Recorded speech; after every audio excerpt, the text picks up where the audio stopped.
locked in the middle of it. Mark Sudduth.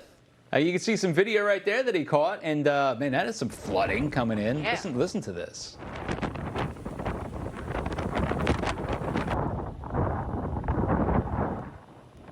Yeah, you can hear the wind, rain, all of it coming in.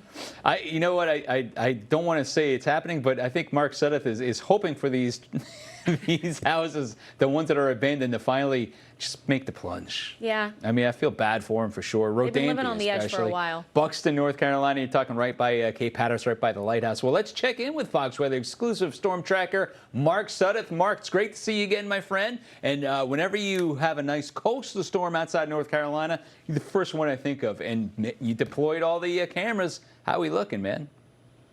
Well, that's the nice thing about this is those cameras are out there all the time. You know, that part of the Outer Banks is where I grew up and where I cut my teeth on impactful weather as a kid, as a teenager, and been out there for many hurricanes and many coastal storms. So, yeah, we've got these permanent cameras, kind of our own little tiny version of Earth cams going on, and they capture some really interesting stuff because they're always there. Look at that lightning time lapse last night.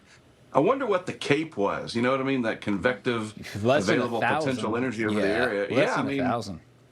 But just enough to set off. Now, that certainly is a time lapse, so it's time compressed. But the lightning was pretty prolific out there. Anybody that was hanging out in some of those houses in Rodanthe and Waves and Salvo, they had quite the show last night. Clearly. I mean, it's incredible to kind of watch how things have deteriorated with this coastal low. I mean, this is your backyard. Born, raised, you said you cut your teeth in this area, especially in regards to meteorology. What can you say about just this storm in particular, how quickly it intensified, the lightning it's been producing, and some of the rainfall rates? I know we have PTC 8 you can somewhat draw a comparison to from last year. What's your perspective on this storm as a whole? You know, that's a very good point, Haley, that PTC 8 around this time last year, farther to the south and west, literally near where I live in the Wilmington area, and it flooded Carolina Beach. I believe Brandy was down there covering that. Very impactful, and that's the word, impact. These storms bring impacts, and they're going to be different. This was not a tropical system. I think if we had had, obviously, better atmospheric conditions, it could have morphed into a more tropical-like system where the thunderstorms and whatnot are more concentrated and the wind speeds are a little bit higher. But it doesn't matter. I mean, look at that blowing sand.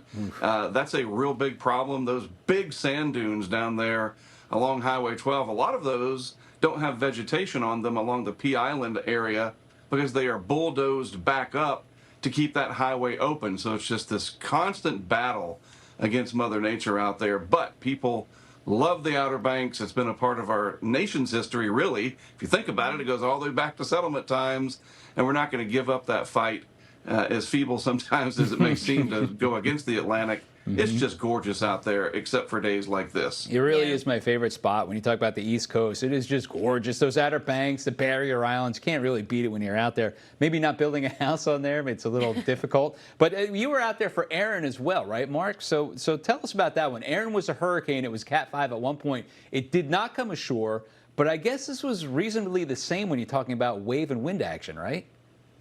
Right. Now, the difference with Aaron is that obviously much farther offshore, we had maybe a spritz of rain. This system has brought a lot more rain.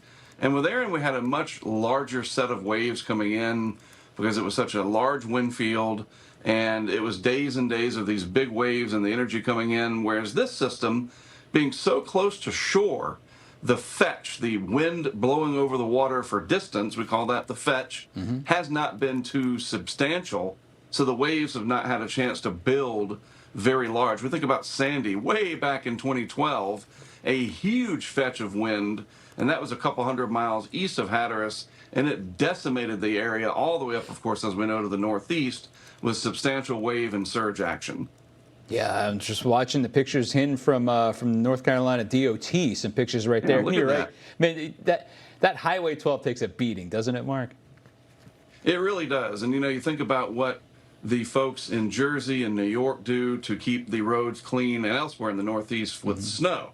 Massive armies of plows, right? Down on the Outer Banks, it's the North Carolina DOT. I tell you what, we'll have to pitch this to the management. to do a little documentary on how they do it, because it is incredible. Not just the snowplow people up north, but the sand plow folks down south. I think maybe we get Robert Ray on that. He is a great filmmaker, because it really is something, the Herculean effort that they put into keeping these roads open, because the economy depends on it. Sure Not just the does. tourism, but the fishing. You know, people go down there for fishing, and that certainly is part of tourism, but people like to go bird watching, and it is an important part of the country, and it is worth fighting for. And I'm glad the DOT has the skilled men and women that do it, because I don't know if I'd want to do that. It's just constant. Every other storm that rolls up, you have to start doing it again. Mark Sudduth, great report. I appreciate it, my friend. The pictures are always stunning. We love talking to you. We'll check back in with you again in just a bit. Thanks, Mark. You got it. Thanks. Good to see you both. 2.